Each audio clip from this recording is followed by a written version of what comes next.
निशा का अपनी मां के घर से हमेशा एक गहरा जुड़ाव रहा था। यह सिर्फ एक जगह नहीं थी, यह एक आश्रय था, बचपन की यादों का खजाना जो उसके बचपन से जुड़ा हुआ था। पश्चिम बंगाल के एक छोटे से गांव में स्थित वह छोटा पुराना घर उसकी मां के प्यार, संघर्ष और अनगिनत बलिदानों का प्रतीक था। घर की हर ईंट में खुशियों, दुखों और परिवार द्वारा झेले गए संघर्षों की कहानियां छुपी हुई थीं। उसकी मां मीरा ने निशा और उसके दो छोटे भाइयों को उसके पिता की असामयिक मृत्यु के बाद अकेले ही पाला था। जिंदगी बिल्कुल भी आसान नहीं थी। सिलाई का काम करके मीरा जो थोड़ा बहुत कमा पाती थी, उससे मुश्किल से घर का गुजारा चलता था। लेकिन कठिनाइयों के बावजूद घर हमेशा प्यार और गर्मजोशी से भरा रहता था। मीरा में सब कुछ ठीक कर देने की अद्भुत क्षमता थी, भले ही उनके पास कुछ भी नहीं था। समय के साथ निशा उच्च शिक्षा के लिए शहर चली गई और अंततः मुंबई में एक अच्छी नौकरी हासिल कर ली। उसके भाई भी अन्य शहरों में काम करने लगे। वे सब उस छोटे से गांव और उस जीवन से दूर होते चले गए जिसे वे जानते थे। घर की यात्रा कम हो गई, फोन पर बातचीत छोटी हो गई और जिंदगी आगे बढ़ गई। लेकिन मीरा उसी घर में रहती रही।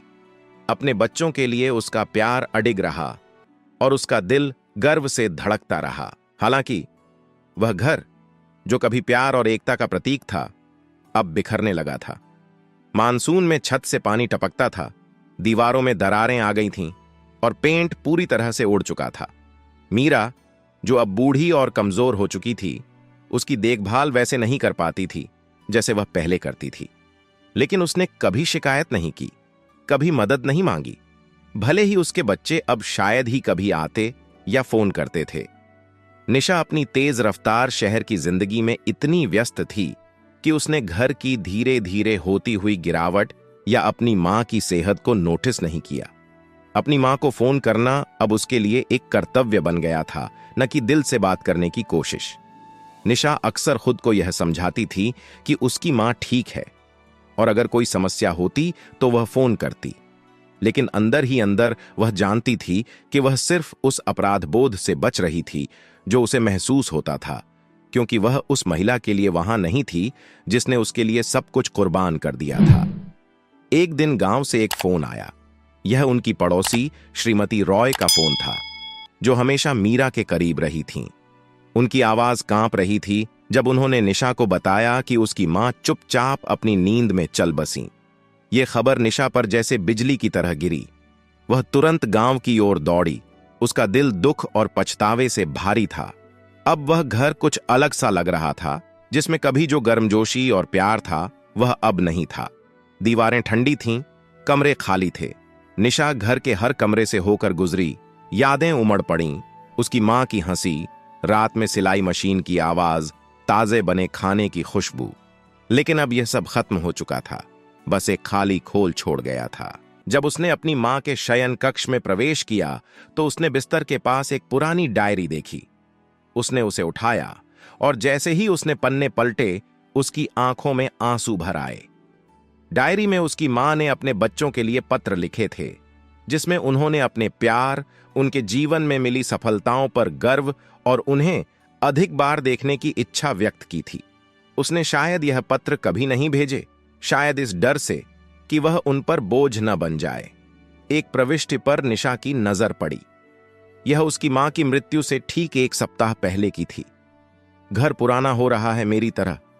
मेरे पास अब इसे ठीक करने की ताकत नहीं है, लेकिन कोई बात नहीं।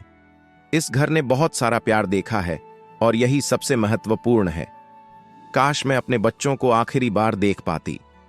मैं उन्हें बहुत याद करती हूं, लेकिन मैं बोझ नहीं बनना चाहती। निशा बिस्तर पर गिर गई, डायरी को अपनी छाती से लगाए हुए, और फूट फूट कर रोने लगी।